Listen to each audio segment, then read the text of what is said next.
Halo, halo, halo, sobat buaya buntung sekalian.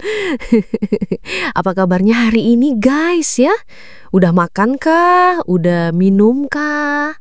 Atau malah udah ke toilet? Oke, kali ini Film KW akan review film baru lagi, guys ya. Film dari Filipina lagi ya, guys, yang dibintangi oleh artis Filipina cantik seperti Mbak Jen Rosa, Alia Remundo, Ruby Ruiz, Shena Cole, dan Karen Lopez ya guys ya. Film ini berjudul Malaya Kaya, di mana menceritakan seputar keadaan berada di dalam penjara wanita di negara Filipina yang tersembunyi. Waleh-waleh, gak tahu ini kisah nyata atau bukan, tapi yang pasti alur cerita ini bagus kawan. Penasaran dengan alur cerita film ini? Yuk, capcus guys ya, check it out. Hui! Berawal dari diperlihatkannya seorang gadis yang diborgol di dalam mobil tahanan guys ya. Sebut saja ia bernama Kara yang dibintangi oleh Mbak Jen Rosa ya guys ya. Ceritanya dia ditangkap polisi karena telah nge-kill suaminya sendiri guys ya. Dan killnya nggak tanggung-tanggung guys. Baru saja melangsungkan hajatan menikah dan mau malam pertama bulan madunya. Mana si suami di-kill oleh si Kara ini. Mungkin Mbak Kara nggak cinta atau mungkin pernikahannya dipaksa orang tua. Mimin juga masih simpang siur ya guys. Jadi mending lanjutin aja tonton alur ceritanya ini guys ya. Lalu Mbak Kara ini dibawa ke tempat penjara wanita di Filipina yang bernama Maalikaya. Terlihat mobil melaju ke tempat penjara ya guys. Welcome, Maalikaya Penal Colony System bla bla bla. Gak tahu apaan artinya. Hahaha. Camp mobil tahanan itu masuk ke tempat penjara membawa si Kara ini ya guys. Penjara wanitanya tampak seperti hutan dan pedesaan ya guys. Ya bukan seperti sel tahanan yang kotor dan bau kayak di negara Konoha ini. Luar biasa. Lalu si Kara sampai di sini. Anehnya nggak diborgol guys ya. Kayak seperti rumah penampungan pengungsian ya, nggak kayak penjara tahanan. Lalu si Kara duduk bersama mbak-mbak lainnya. Dan ternyata si Kara ini malah disambut oleh para tahanan lainnya dengan ramah. Guys ya, kayak seperti rumah pembinaan sih. Keren sumpah dah sistem di Filipina jika ini diusung dari cerita nyata ya guys.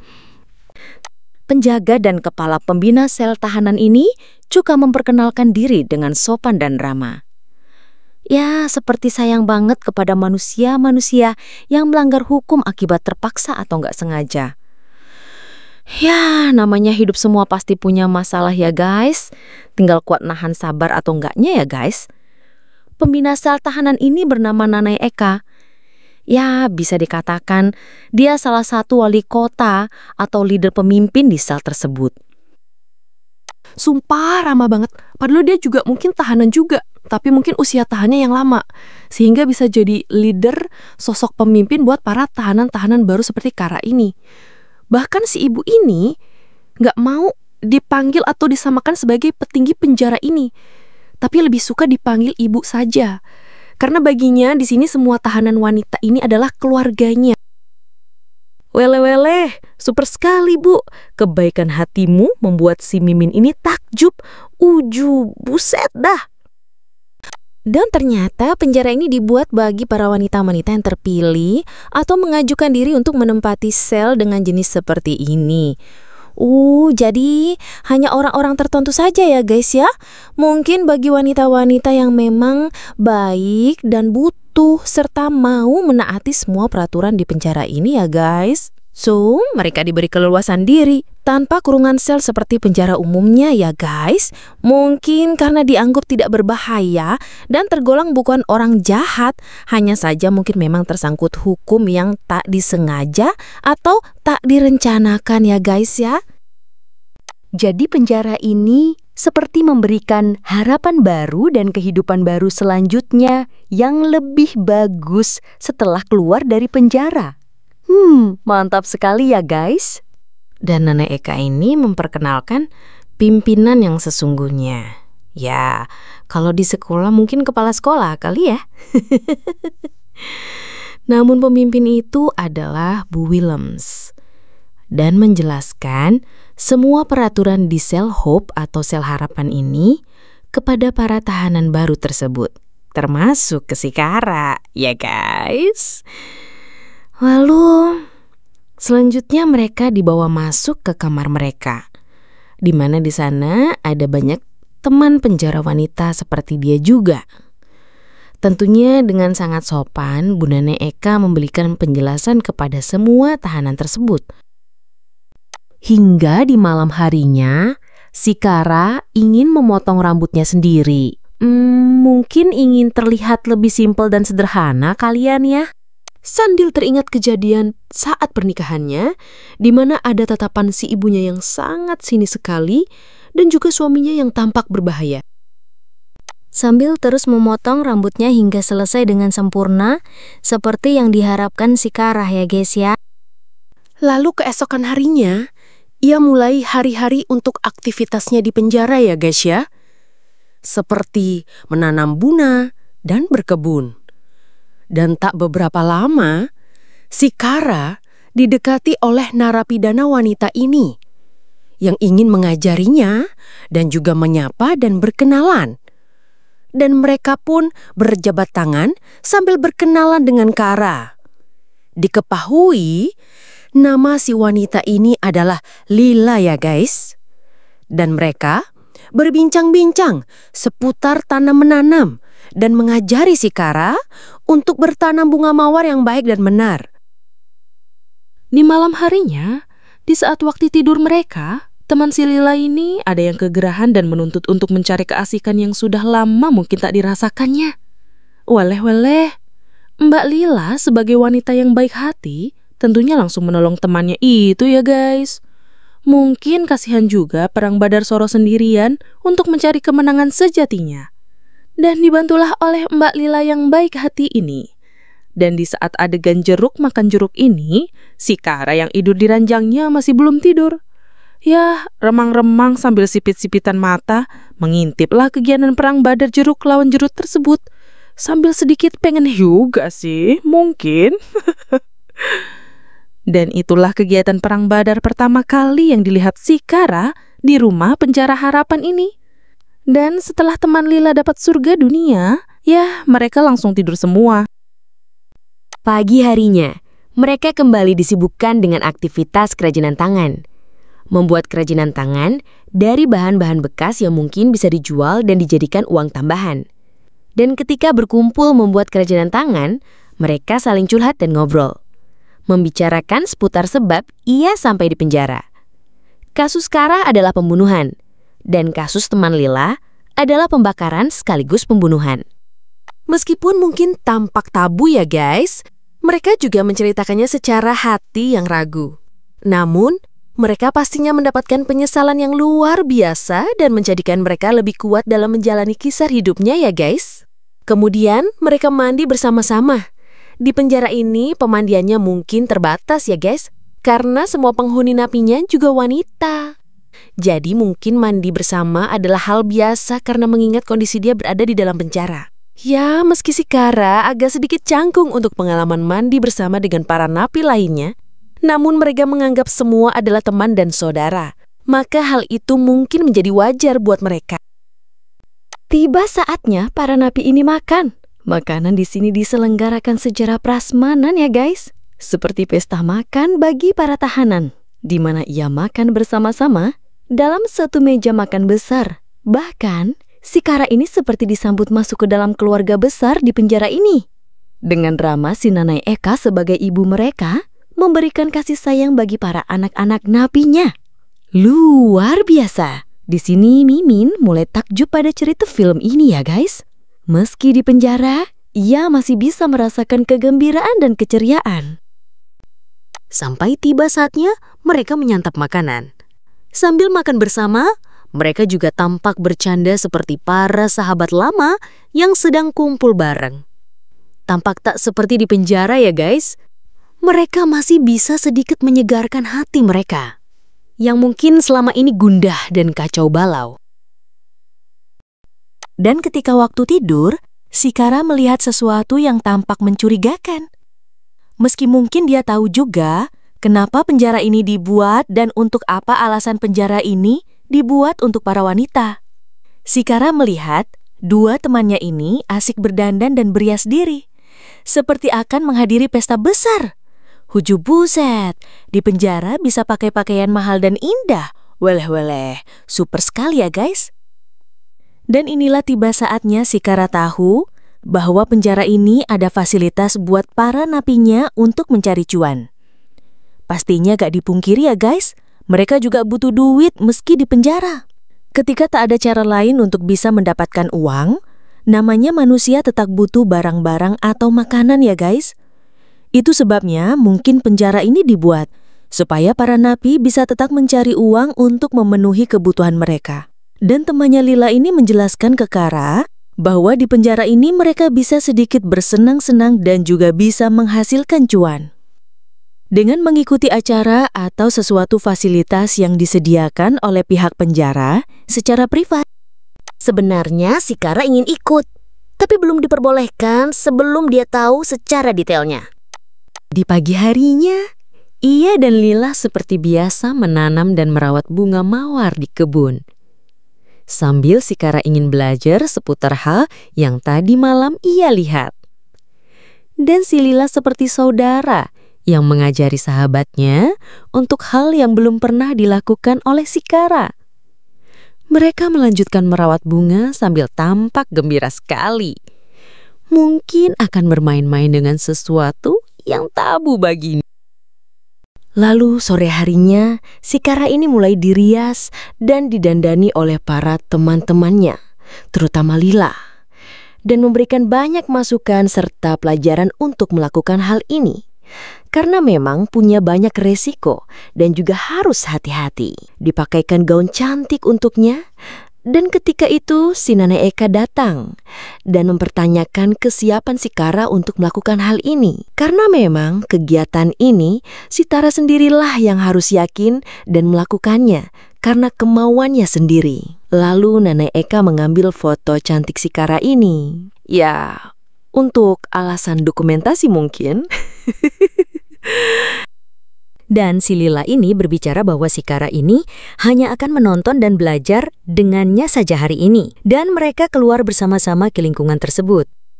Itulah pertama kalinya Shikara bisa meninggalkan penjara harapan tersebut. Dan pergi ke tempat itu seperti layaknya ia sedang bekerja. Lalu dia berjalan ke tempat kerjanya itu dengan wajah yang ditutupi untuk mengerjakan suatu hal dan tugas, sehingga dia juga bisa mendapatkan cuan dari hasil kerjanya. Dia hanya mengikuti si Lila dari belakang yang sudah terbiasa dalam melakukan pekerjaan tersebut. Sampai ia masuk ke suatu ruangan dan si Lila lah yang akan bekerja sebagai tukang pijat dan pemberi enak-enak. Wele-wele, ternyata pekerjaan seperti ini ya. Pantas saja super ketat ya guys. Uju buset dah. Dan si Lila pun memberikan pelajaran bagi Shikara yang hanya diperbolehkan menontonnya saja untuk kali ini. Dan belum boleh untuk melakukannya sendiri. Meski begitu, Shikara ingin membantunya. Si Lila lalu bertanya kepada pelanggannya apakah mau untuk membayar double untuk mereka berdua. Dan itulah pertama kalinya Shikara tercebur dalam pekerjaan enak-enak bersama sahabatnya itu. Dan dia sendiri memang ingin melakukan pekerjaan itu. Yah, mungkin karena ia butuh cuan kali ya guys. Sampai semuanya selesai dan mereka kembali ke sel penjara harapan tersebut. Dan di saat waktu mereka akan tidur, Shikara ini ingin belajar lebih banyak seputar pengalaman si Lila ini sebagai tukang pijat profesionalnya. Dan si Lila sebagai sahabat sejatinya, ya, memberikan pelajaran enak-enak ke Kara lagi sampai dia jago untuk membuat para pelanggannya itu masuk ke alam gaib surga dunia. Sampai mereka berdua pun akhirnya tertidur pulas ya guys. Di malam harinya lagi mereka melakukan pekerjaan itu lagi. Perlahan berjalan lagi ke tempat para pelanggan mereka. Dan kali ini si Kara bekerja sendiri. Saat datang, Pelanggannya tampak gak terlalu senang, malah menyemprotkan wangi-wangian ke ruangan tersebut. Weleh-weleh, dikira nyamuk kali ya mau diusir. Uju buset, wanita cantik ini gak digubrisnya, weleh-weleh. Lalu untuk apa ia memesan pijat terapis ini? Ternyata pelanggan pertama si Kara ini abnormal. Dia gak suka cewek, hanya penasaran ingin melihat dan penasaran dengan menu pijat yang ada di situ. Sambil tidur, si Kara tertawa menceritakan pengalaman pertamanya jadi tukang pijat ini. Si Lila memberikan nasihat ke Kara supaya lakukan saja hal yang ingin dia lakukan, tapi jangan pernah jatuh cinta kepada pelanggannya.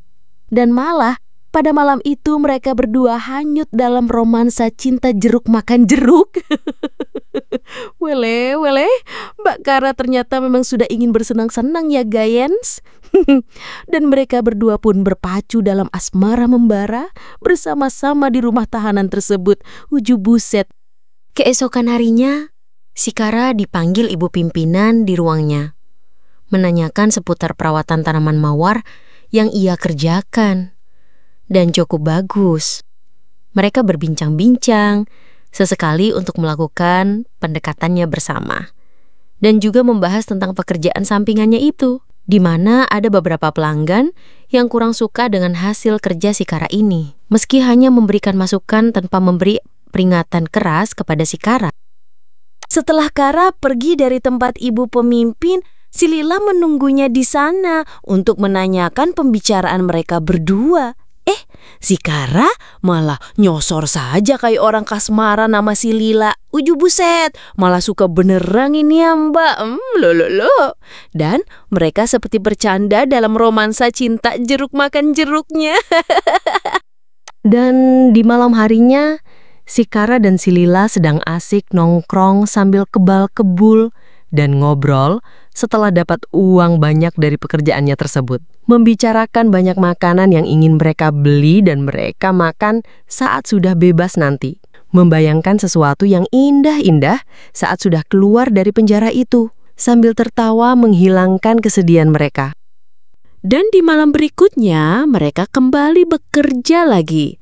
Mereka perlahan meninggalkan rumah tahanan itu sampai ke tempat pekerjaannya dan berjalan lagi mendekati ruang pelanggannya yang sudah menunggunya di kamarnya. Sesampainya di ruangan, Kara langsung membuka kerudungnya dan berusaha merayu pengunjungnya tersebut. Si Kara memang sudah semakin mahir ya guys. Sampai dan saat akan memijat, ia kaget bahwa pelanggannya itu adalah suaminya yang dulu dibunuhnya. Ternyata tidak mati, ternyata hanya terjadi luka permanen pada sebelah matanya saja. Duh, betapa kagetnya si Kara ya guys. Suaminya tersebut ingin balas dendam dengan Kara, tapi juga masih pingin asik-asikan sama si bekas istrinya tersebut. Dimana pada waktu dulu dia belum sempat main dan enak-enak. Wele, sungguh adegan yang mengagetkan ya guys. Mungkin ini adalah puncak cerita dari film ini ya guys. Wow. Dan setelah dipaksa lagi, kali ini si Kara mengambil vas bunga di sebelah mejanya, lalu memukulkan tepat di kepala si mantan suaminya tersebut saat sedang enak-enakan bersama Kara. Dan kepala si mantan suami pun pastinya pecah ya guys. Ya, dihantam vas bunga loh. Dan akhirnya kali ini sang mantan suami Kara ini benar-benar mati ya guys. Dan si Lila yang mendengar keributan itu langsung menolong si Kara dan memeluknya erat untuk menenangkannya. Dan Kara pun akhirnya dikembalikan di penjara lagi dengan sel jeruji. Dan saat itu Lila menjenguknya sambil bersedih hati dan memberikan bunga mawar yang ditanam mereka berdua kepadanya. Si Lila juga sudah gak bisa berbuat apa-apa lagi. Si Nanai Eka juga digiring ke sel jeruji.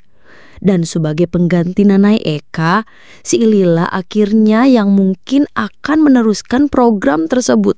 Dan cerita pun tamat ya guys. Oke, jangan lupa like dan subscribe ya guys ya. Terima kasih.